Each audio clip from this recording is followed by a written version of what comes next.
ഒറ്റയ്ക്കൊറ്റയ്ക്കല്ല തീരുമാനം. ഞാൻ കണ്ടത് അൻവറിൻ്റെ പാർട്ടിയുടെ യോഗം ചേരുന്നു ഇന്ന് നാളെയുമായിട്ട്. ആ യോഗത്തിൻ്റെ ഫലം നമുക്ക് കാത്തിരിക്കാം. അല്ലല്ല, ആ യോഗത്തിൻ്റെ തീരുമാനമാണ് അവസാനം പറഞ്ഞത്.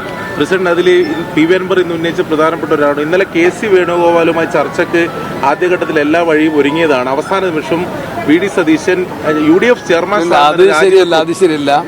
കെ സി വേണുഗോപാലുമായിട്ട് ചർച്ചയ്ക്ക് വഴിയൊരുങ്ങിയത് എനിക്കറിയില്ല. കെ സി വേണുഗോപാൽ വളരെ തിരക്കിട്ട പരിപാടിയിലായിരുന്നു. അദ്ദേഹം പെട്ടെന്ന് തന്നെ ഡൽഹിയിലേക്ക് മടങ്ങിപ്പോയി. ഇന്ന് PSC മീറ്റിംഗ് ഉണ്ടായിരുന്നു. അദ്ദേഹം ചെയർമാനായ PSCയിലെ നാഷണൽ ഹൈവേയുടെ തകർച്ച ചർച്ച ചെയ്യുന്നതിൻ്റെ ഭാഗമായിട്ട് അതിൻ്റെ പരിശോധനയ്ക്കാണ് വന്നത്. എത്രയും പെട്ടെന്ന് മടങ്ങിപ്പോയി. രാഷ്ട്രീയ ചർച്ചയ്ക്ക് അദ്ദേഹത്തിന് ടൈം കിട്ടിയില്ല എന്നാണ് ഞാൻ മനസ്സിലാക്കുന്നത്. എന്തുകൊണ്ടായിരിക്കും P V Anvar V D സതീശനെ മാത്രം അത് ഞാൻ ഉത്തരം പറയുന്നില്ല. ഒതുക്കാനുള്ള ശ്രമം നടക്കുന്നത് ആരെയും ഒതുക്കാൻ ശ്രമിക്കുന്നില്ല, മെരുക്കാനാണ് ഞങ്ങൾ ശ്രമിക്കുന്നത്.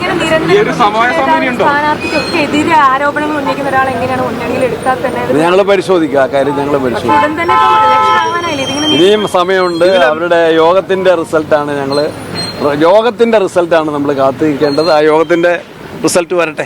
അതായത് നാളെ നടക്കാൻ പോകുന്ന യോഗം എങ്ങനെ വിലയിരുത്തുന്നു, അവരെന്ത് തീരുമാനം, എന്താണ് ഇതിൽ UDF മുന്നോട്ട് വെക്കുന്ന ഉപാധി അൻവറിന് പ്രത്യേകിച്ചില്ല. ഞങ്ങൾ പറഞ്ഞതിൽ കൂടുതലായിട്ടൊന്നും പറയാനില്ല. അല്ല, എന്താണ് ഈ പ്രശ്ന പരിഹാരത്തിൽ ഞങ്ങൾ കൂട്ടായിട്ട് ആലോചിക്കും. ഞാൻ ഇന്നലെ നിലമ്പൂരിൽ നിന്ന് പോകുന്നതാണ്. ഇന്നത്തെ ഡെവലപ്മെന്റ്സ് അറിയില്ല. എനിക്ക് എന്റെ നാട്ടിലെ സ്വീകരണ പരിപാടിയാണ്.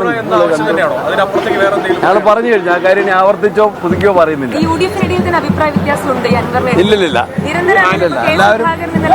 അതിന്റെ മോഡസ് ഓപ്പറാൻഡി സംബന്ധിച്ച് ചർച്ചകൾ നടക്കുന്നു.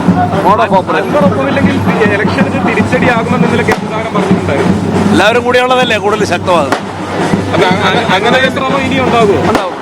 അങ്ങനെ തന്നെയാണ് പ്രസിഡന്റ് കാണുന്നത്. എല്ലാവരും കൂടെ തിരിച്ചടി എന്നല്ല, ഒരാൾ കൂടെ ഉണ്ടെങ്കിൽ അത്രയും പിന്തുണ പിടിക്കും. അല്ല, അൻവറിന് നിലമ്പൂർ മണ്ഡലത്തിൽ വ്യക്തിഗതമായി തന്നെ വലിയ വോട്ടുകൾ പിടിക്കാൻ കഴിയും. ഞാനത് വിലയിരുത്തിയിട്ടില്ല. പരിശോധിക്കാം നമ്മൾ.